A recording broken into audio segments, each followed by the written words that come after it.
안녕하세요. 강남동일한의원 광록의 원장입니다. 시청자분께서 ADHD, 주의력 결핍과 과잉 행동장애, 그리고 공황장애에 대해서 문의를 해오셨어요. 아마도 자녀분들이 초딩이나 중딩이 있지 않을까 생각해 봅니다. 오늘은 ADHD에 대해서만 설명해 드리겠습니다. ADHD의 증상이 어떤지는 정신과 선생님들이 더 전문적으로 자세하게 여러 곳에서 다루었을 것이라고 생각합니다.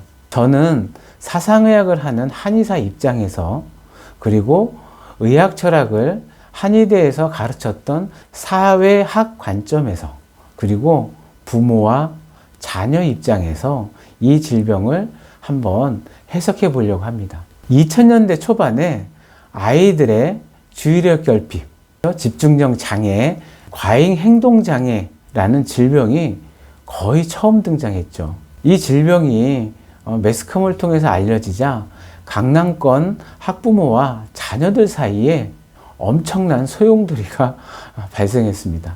언론에서 엄청 많이 보도하면서 혹시 우리 자녀가 ADHD는 아닌지 많은 학부모님들이 걱정을 많이 하셨죠. 우리나라 같은 경우에 초등학교 저학년의 4.5%가 이 질병의 증상이 있다고 통계되어 있고요. 남자아이가 여자아이보다 4배에서 6배 높게 나타난다고 합니다. 하지만 이 질병은 성장하면서 그 퍼센테이지가 줄어듭니다. 자신을 조절할 줄 아는 어른이 되기 때문이죠. 뇌에 전두엽에 진짜 문제가 있어서 행동장애, 주의력 결핍이 생기는 아이는 그리 많지 않은 것 같습니다. 한자리에 앉아서 공부하지 못하고 산만한 내 아이가 혹시 이 병은 아닌지 노심초사한 부모님들이 굉장히 많습니다. 현재도 마찬가지죠. 그 당시에 저희 한의원에도 많은 문의를 받고 치료를 하였지만 진짜 ADHD를 치료하는 것은 아닌 것 같아요. 단지 집중력이 약한 아이의 집중력을 높이게 하는 한약, 일명 총명탕을 많이 썼습니다. 체질에 따라 개인별로 다른 약을 썼는데 궁극적인 목표는 총명하게 하는 것이었죠. 사물을 잘 이해하고 인식하는 것을 의미합니다. 총명의 총자는 귀 밝을 총, 명자는 눈 밝을 명입니다. 눈과 귀가 밝으면 사물을 잘 관찰할 수 있다. 그러므로 인해서 제대로 이해하고 제대로 인식한다.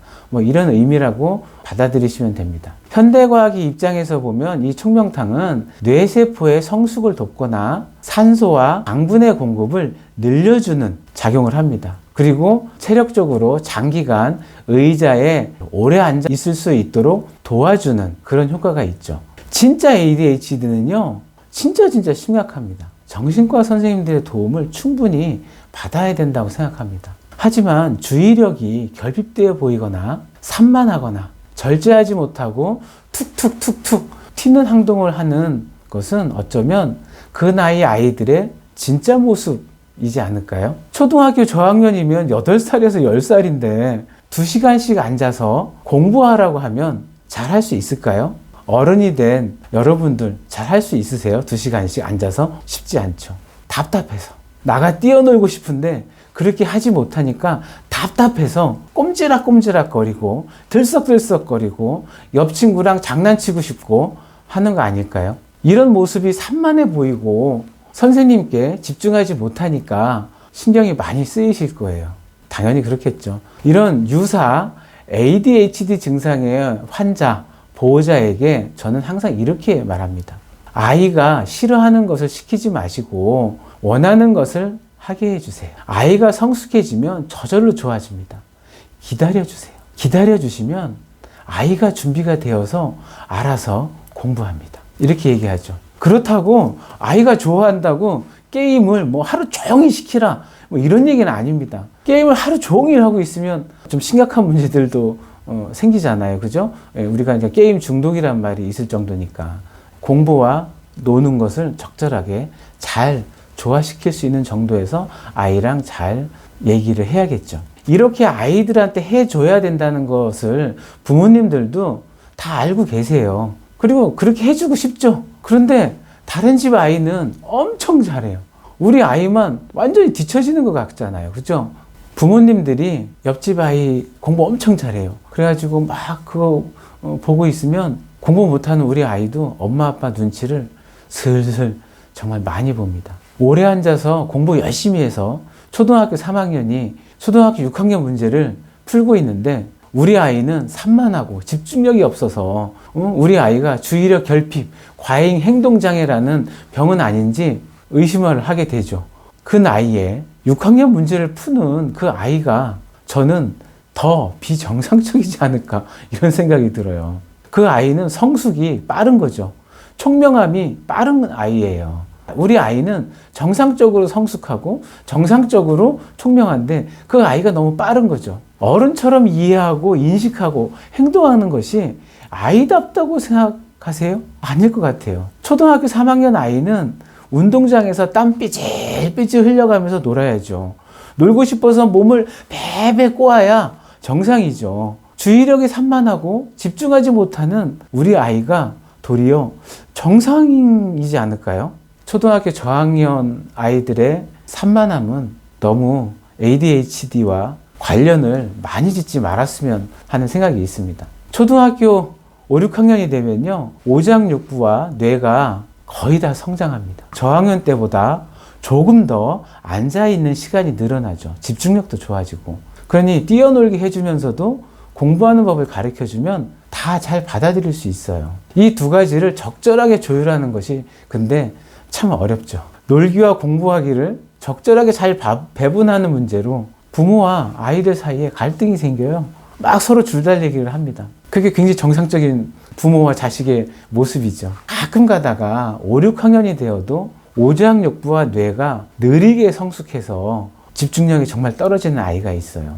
오장육부에는 희노애락이라는 감정과 의지, 사려 같은 인식 능력이 담겨 있습니다. 의지, 사려라는 건 뭐냐면 뜻을 세우고 그 뜻이 흔들리지 않도록 꿋꿋하게 이어나가고 그 다음에 어떤 일을 기획하고 그 기획에 대한 디테일한 세부적인 계획을 또 세우는 것, 이게 의지사려거든요. 희노애락이라는 감정과 의지사려라는 인식 능력, 이런 게 정신적인 성장에서는 가장 중요한 거죠. 그래서 감정의 표현과 절제하는 방법, 사물을 인식하고 이해하고 이를 다시 되먹임하는 행동에 필요한 인식 능력이 느리게 성장하는 아이가 있다는 거예요.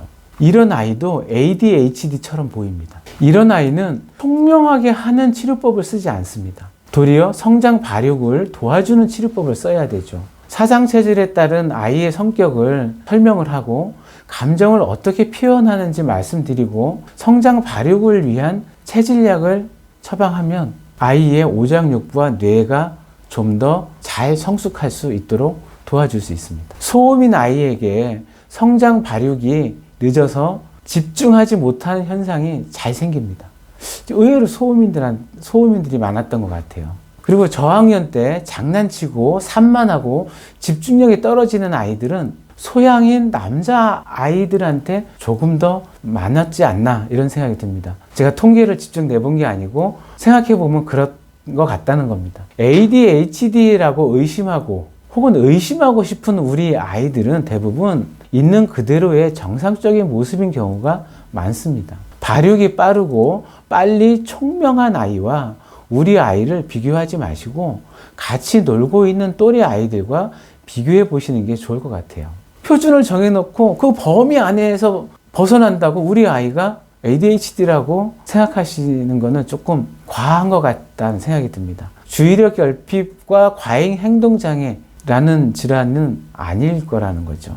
그러니 주위 눈치 보지 마시고 우리 아이만 보시고 조금만 기다리면 몇 년이 지나지 않아서 우리 아이들도 집중력이 좋아지고 산만하지 않고 의자에 오래 앉아서 공부를 잘하는 학생이 될 수 있습니다. 물론 주의를 의식하지 않고 조심하지 않고 과잉 행동하는 아이들이 있어요. 아주 가끔 봅니다. 이런 아이들은 정신과 선생님들과의 상담도 매우 중요하기 때문에 꼭 해보시길 바랍니다. 오늘은 ADHD에 대한 제 의견을 말씀드렸습니다. 감사합니다.